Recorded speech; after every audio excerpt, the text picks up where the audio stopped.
السلام علیکم ورحمۃ اللہ وبرکاتہ۔ آج کی ویڈیو جو بنانے جا رہا ہوں وہ مدینہ المنورہ مدینہ رسول صلی اللہ علیہ وسلم میں ہوں، اور آج کی ویڈیو جو بننے جا رہی ہے وہ ہے باغ حضرت سلمان الفارسی رضی اللہ عنہ۔ تو چلے میرے ساتھ آپ لوگوں کو دکھاتے ہیں،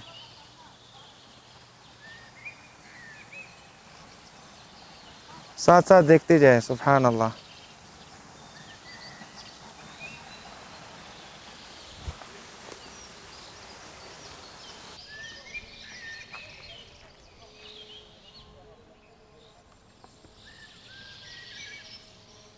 حضرت سلمان فارسی رضی اللہ عنہ کا تفصیلی واقعہ خود انہی کی زبان سنیں۔ فرماتے ہیں کہ میں صوبہ اصفہان میں ایک جگہ کا رہنے والا ہوں جس کا نام جے ہے۔ میرا باپ اس جگہ کا سردار تھا اور مجھ سے بہت زیادہ محبت کرتا تھا۔ مجھے باپ نے ایک مرتبہ اپنی جائیداد کی حفاظت کے لیے بھیجا۔ راستے میں میرا گزرا نصارہ کے گرجا پر ہوا۔ میں سیر کے لیے اندر چلا گیا۔ میں شام تک ادھر ہی رہا اور ان سے پوچھا کہ تمہارے دین کا مرکز کہاں ہے؟ انہوں نے بتایا کہ شام میں ہے۔ میں رات واپس گھر آیا تو گھر والوں نے مجھ سے پوچھا کہ تو تمام دن کہاں رہا؟ میں نے سارا قصہ سنایا۔ میرے باپ نے مجھ سے سمجھایا کہ بیٹا وہ دین اچھا نہیں، اچھا دین مجوسیت ہی ہے، مگر میں اپنے رائے پر قائم رہا۔ باپ کو خدشہ ہو گیا کہ میں کہیں چلا نہ جاؤں، تو باپ نے میرے پاؤں میں بیڑیاں ڈال کر مجھے بند کر دیا۔ میں نے نصارہ کو پیغام بھیجا کہ جب شام سے تاجر آئے تو مجھے مطلع کرے۔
چنانچہ کچھ تاجر آئے تو انہوں نے مجھے مطلع کر دیا۔ جب وہ واپس جانے لگے تو میں نے پاؤں کی بیڑیاں کاٹ ڈالی اور ان کے ساتھ ملک شام چلا گیا۔ وہاں جا کر میں نے تحقیق کی کہ یہاں پر اس مذہب نصارہ کا سب سے بڑا عالم کون ہے، تو لوگوں نے بتایا فلان گرجے کا فلان راہب بڑا ماہر ہے۔ میں اس کے پاس چلا گیا اور بتایا کہ مجھے تمہارے دین میں رغبت ہے اور تمہارے پاس رک کر تمہاری خدمت کرنا چاہتا ہوں۔ اس نے منظور کر لیا، مگر وہ اچھا آدمی نہ تھا۔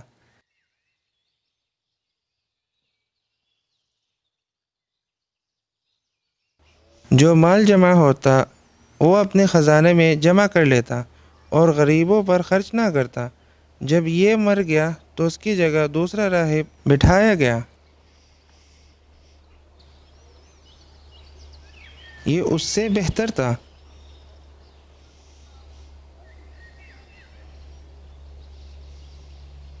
میں اس کی خدمت میں رہنے لگا۔ جب اسے مرنے کا وقت قریب آیا تو میں نے اسی سے کہا کہ مجھے کسی کے پاس رہنے کی وصیت کرتے جاؤ۔ تو اس نے کہا کہ میرے طریقہ پر دنیا میں صرف ایک شخص ہے، موصل میں رہتا ہے، تم اس کے پاس چلا جانا۔ اس کے مرنے کے بعد میں موصل چلا گیا اور اس راہب کو سارا قصہ سنایا اور بتایا کہ میں تمہاری خدمت میں رہنا چاہتا ہوں۔ اس نے منظور کر لیا۔ میں اس کی خدمت میں رہا۔ وہ بہترین آدمی تھا۔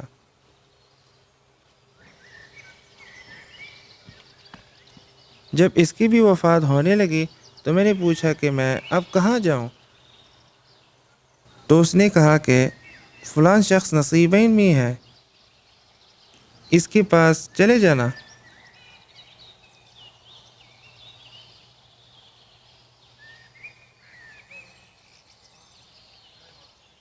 میں اس کے مرنے کے بعد نصیبین چلا گیا اور اس شخص کو اپنا قصہ سنایا، خدمت میں رہنے کی درخواست کی، جو کہ منظور ہو گئی۔ وہ بھی اچھا آدمی تھا۔ جب اس کے مرنے کا وقت آیا تو میں نے اس سے پوچھا کہ میں اب کہاں جاؤں؟ تو اس نے کہا غموریہ میں فلاں شخص کے پاس چلا جانا۔ میں وہاں چلا گیا۔ وہاں بھی اس طرح قصہ پیش آیا۔ وہاں جا کر میں نے کام شروع کر دیا اور میرے پاس چند ایک گائے اور کچھ بکریاں جمع ہو گئی۔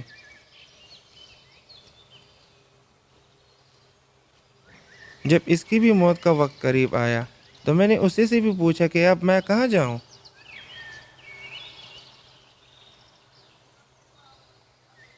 تو اس نے کہا کہ اب زمین پر کوئی شخص ایسا نہیں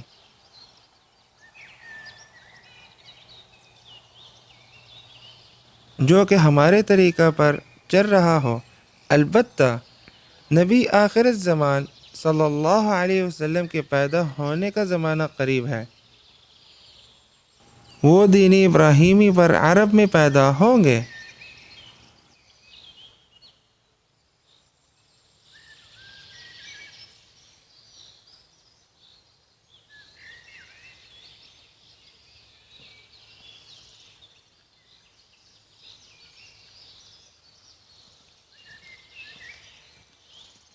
ان کے ہجرت کی جگہ ایسی زمین ہے جہاں کھجورے کثرت سے پیدا ہوتے ہیں۔ آپ ہدیہ قبول فرمائیں گے اور صدقہ قبول نہ کریں گے۔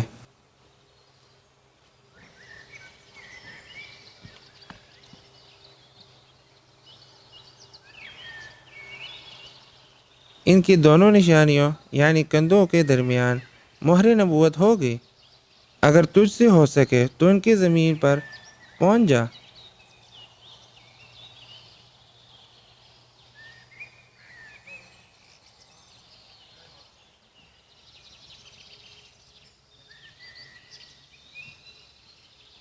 اس کے مرنے کے بعد قبیلہ بنو کلب کے چند تاجروں وہاں سے گزرے تو میں نے ان سے کہا کہ اگر تم مجھے اپنے ساتھ عرب لے جاؤ تو میں بدلہ میں تمہیں گائے اور بکریاں دے دوں گا۔ انہوں نے قبول کر لیا اور مجھے اپنے ساتھ مکہ مکرمہ لے آئے۔ میں نے گائے اور بکریاں ان کو دے دی،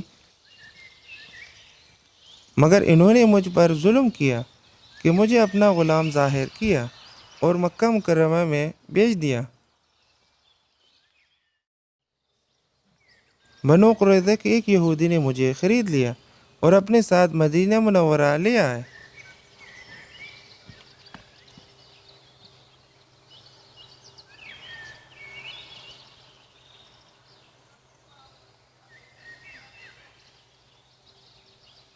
مدینہ منورہ پہنچتے ہی میں پہچان کیا یہ وہی جگہ ہے جس کی نشانیاں غموریہ کے راہب نے کی تھی۔ میں مدینہ منورہ میں رہتا رہا کہ حضرت پاک صلی اللہ علیہ وسلم ہجرت فرما کر مدینہ تشریف لے آئے۔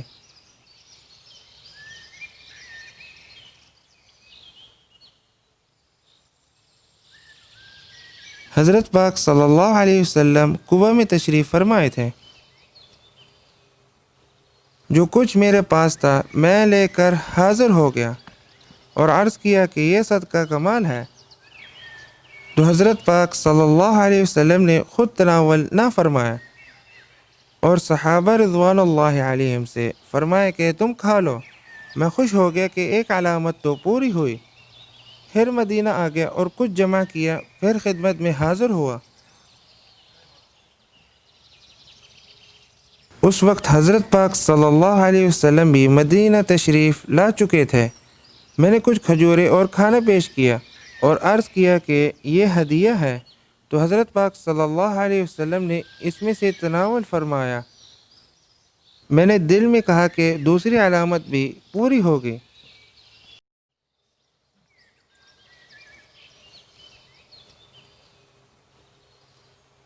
اس کے بعد میں ایک مرتبہ پھر حاضر ہوا۔ اس وقت حضرت پاک صلی اللہ علیہ وسلم بقیع میں کسی صحابی کی جنازہ کے لیے تشریف فرما تھے۔ میں نے سلام کیا اور پشت کی طرف گھومنے لگا۔ آپ میرے مراد سمجھ گئے اور کمر سے چادر کو ہٹا دیا۔ میں نے مہر نبوت کو دیکھا اور جوش میں اس پر جھک گیا۔ اس کو چومتا رہا اور روتا رہا۔ حضرت پاک صلی اللہ علیہ وسلم نے فرمایا، میرے سامنے آؤ۔ میں سامنے آیا اور سارا قصہ سنایا۔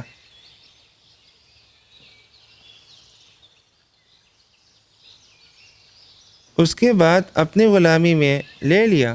ایک مرتبہ حضرت پاک صلی اللہ علیہ وسلم نے فرمایا کہ اپنے مالک سے مکاتبت کا معاملہ کر لو۔ میں نے اسی سے معاملہ طے کیا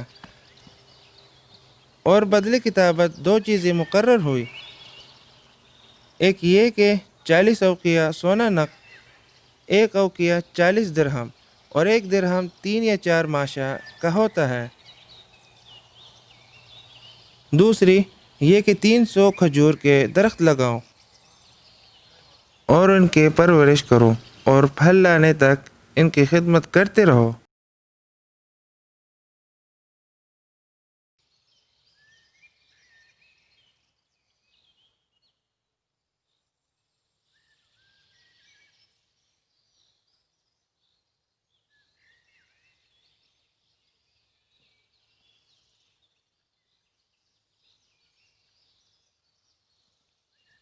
چنانچہ حضرت پاک صلی اللہ علیہ وسلم نے اپنے دست مبارک سے کھجوریں لگائیں جو کہ اسی سال سے پھل لے آئیں، اور اتفاق سے کسی جگہ سے سونا بھی آ گیا۔ حضرت پاک صلی اللہ علیہ وسلم نے مجھے یعنی حضرت سلمان فارسی کو عطا کر دیا کہ جاؤ اور اس کو بدل کتابت میں ادا کر دو۔ میں نے عرض کیا، حضرت یہ کافی نہیں ہوگا، یہ تھوڑا ہے اور بدل کتابت کی مقدار بہت زیادہ ہے۔ حضرت پاک صلی اللہ علیہ وسلم نے فرمایا کہ اللہ تعالی اسی سے پورا فرما دیں گے۔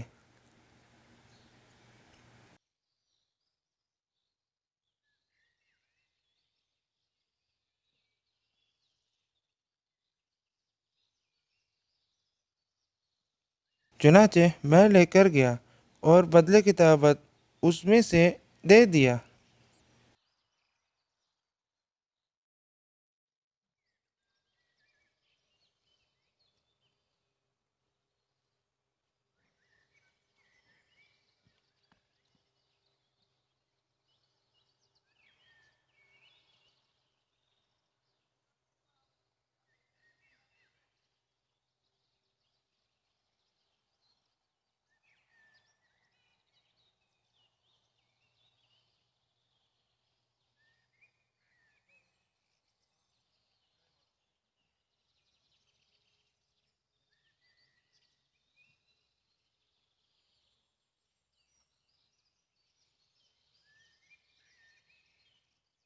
اور یہ ہے مدینہ منورہ، مدینہ الرسول صلی اللہ علیہ وسلم میں حضرت سلمان فارسی رضی اللہ عنہ کھجوروں کا وہ باغ جس کا قصہ میں نے آپ لوگوں کو سنایا ہے۔